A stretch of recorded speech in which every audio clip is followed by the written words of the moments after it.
جس قوم کے نوجوان روحانیت کو چھوڑ کر مردہ دلی اور فحاشی کی زندگی گزارنے پر اتر جائے، وہ قوم بغیر جنگ کے ہار جاتی ہے۔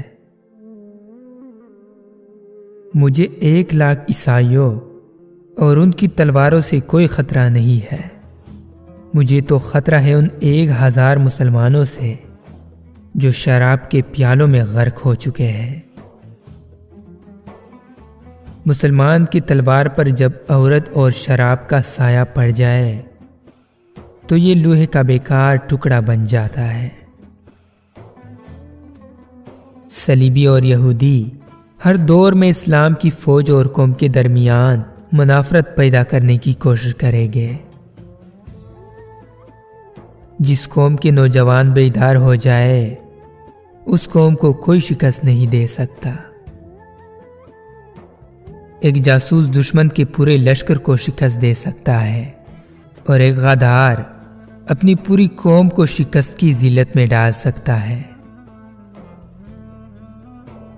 کافر سے پہلے غدار کو قتل کرنا ضروری ہے۔ اسلام کے محافظ شراب کے مٹکوں میں ڈوب گئے اور پاسبانوں نے خود کو گھروں میں قید کر لیا اور عورتیں ان کے پیروں کی زنجیریں بن گئی ہے۔ حکومت کا نشہ دولت اور عورت اچھے انسانوں کو اندھا کر دیتے ہیں۔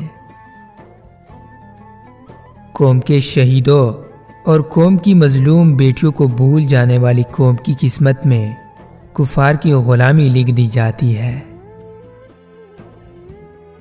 تمہیں یہ اصول قرآن نے دیا ہے کہ جنگ ہو تو لڑو اور نہ ہو تو جنگ کی تیاری کرو۔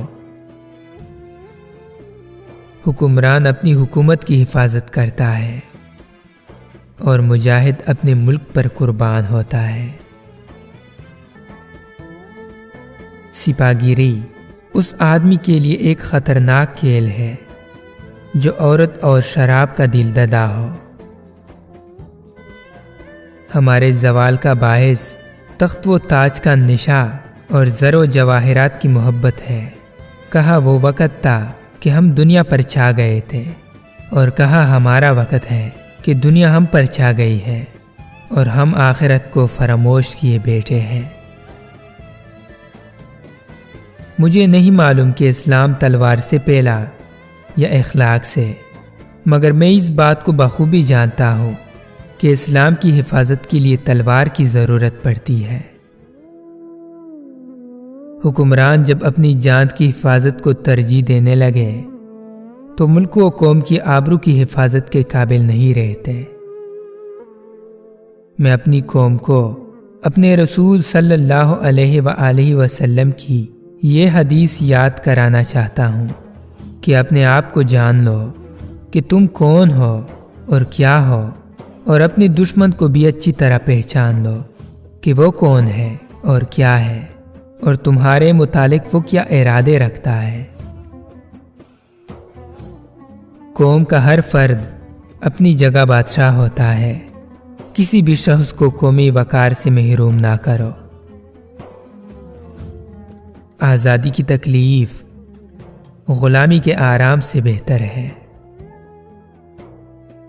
جہاں روٹی مزدور کی تنخواہ سے مہنگی ہو جائے وہاں 3 چیزیں سستی ہو جاتی ہے: عورت کی عزت، مرد کی غیرت اور مسلمان کا خون۔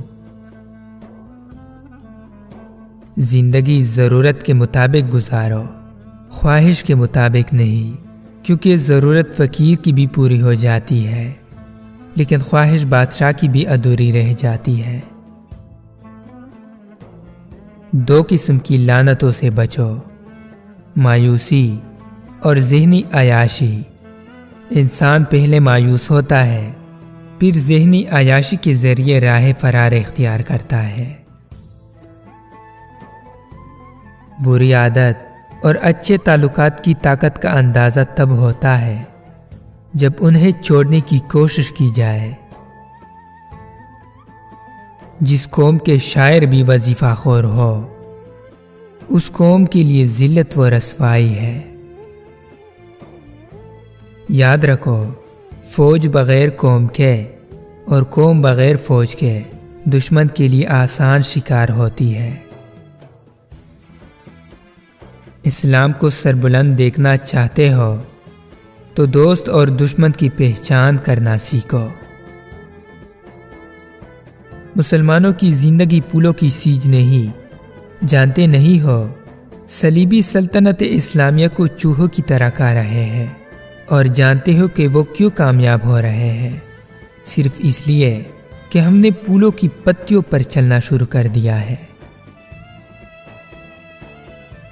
مجھے نظر آ رہا ہے کہ فلسطین کا خطہ ہمیشہ خون میں ڈوبا رہے گا۔ باوقار قوم کی طرح زندہ رہنا چاہتے ہو تو اپنی روایات کو نہ بھولو۔